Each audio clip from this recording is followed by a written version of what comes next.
1973లో భాగ్యనగరంలో Hyderabad central university పేరిట ఒక యూనివర్సిటీని పెట్టాలనుకున్నప్పుడు అప్పుడు అధికారంలో ఉన్నటువంటి కేంద్ర ప్రభుత్వం 2374 ఎకరాలని హైదరాబాద్ సెంట్రల్ యూనివర్సిటీకి ఇవ్వడం జరిగింది.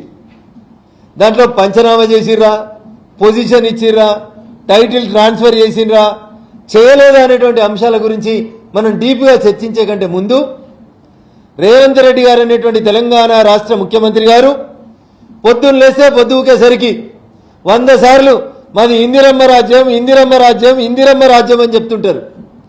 మరి 1973లో అప్పుడు జరుగుతున్నటువంటి తెలంగాణ రాష్ట్ర సాధన ఉద్యమాన్ని అణిచివేసినందుకు మీకు డెవలప్మెంట్ చేస్తామని ఆనాడు ఇందిరమ్మ భూములు ఇస్తే ఇందిరమ్మ సెంట్రల్ యూనివర్సిటీ పెడితే ఇలా భూములని వ్యాపారం కోసం వాడడం ఇందిరమ్మ రాజ్యం పేరిట అధికారంలోకి వచ్చిన రేవంత్ రెడ్డి గారికి ఎంతవరకు తగుననేది ఒకసారి రాష్ట్ర ముఖ్యమంత్రి గారు ఆలోచించుకోవాలని చెప్పి ఈ సందర్భంగా తెలియజేస్తా ఉన్నాం.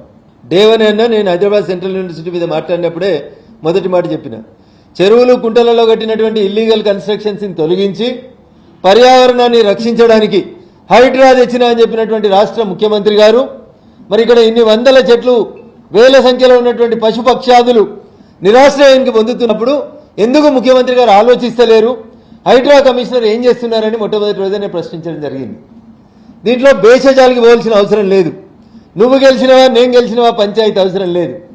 ఇది తెలంగాణలో ఉన్నటువంటి ఒక గొప్ప సంస్థ హైదరాబాద్ సెంట్రల్ యూనివర్సిటీ భాగ్యనగరంలో ఉన్నటువంటి ఒక గొప్ప విద్యాలయాన్ని కాపాడుకోవడానికి అందరం కలిసి కొట్లాడాల్సినటువంటి బాధ్యత మనందరి మీద ఉందని చెప్పి ఈ సందర్భంగా తెలియజేస్తూ చివరికి ఒక మాట, అమ్మ బతికున్నప్పుడు అన్నం పెట్టలేనోడు పిన్నమ్మ అమ్మ చనిపోయిన తర్వాత పిన్నమ్మకు బంగారు గాజులు చేపిస్తా అని చెప్పినట్టు యువరాజు కూడా హైదరాబాద్ సెంట్రల్ యూనివర్సిటీ భూముల మీద మాట్లాడుతున్నాడు.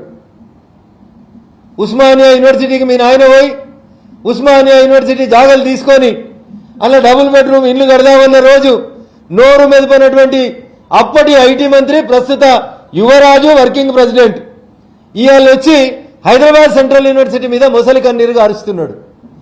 10 సంవత్సరాలు అధికారంలో ఉన్నప్పుడు మీరు ఎప్పుడన్నా సెంట్రల్ యూనివర్సిటీకో ఉస్మానియా యూనివర్సిటీకో పోయి పేద విద్యార్థుల కష్టాలు ఏంది అని ఎన్నడన్నా ఆలోచించినవా యువరాజు అని అడుగుతున్నా. ఇవాళ వచ్చి నంగనాచి కబుర్లు మేం కాపాడుతాం మరి అడుగుతారు కొంతమంది మీడియా మిత్రులు.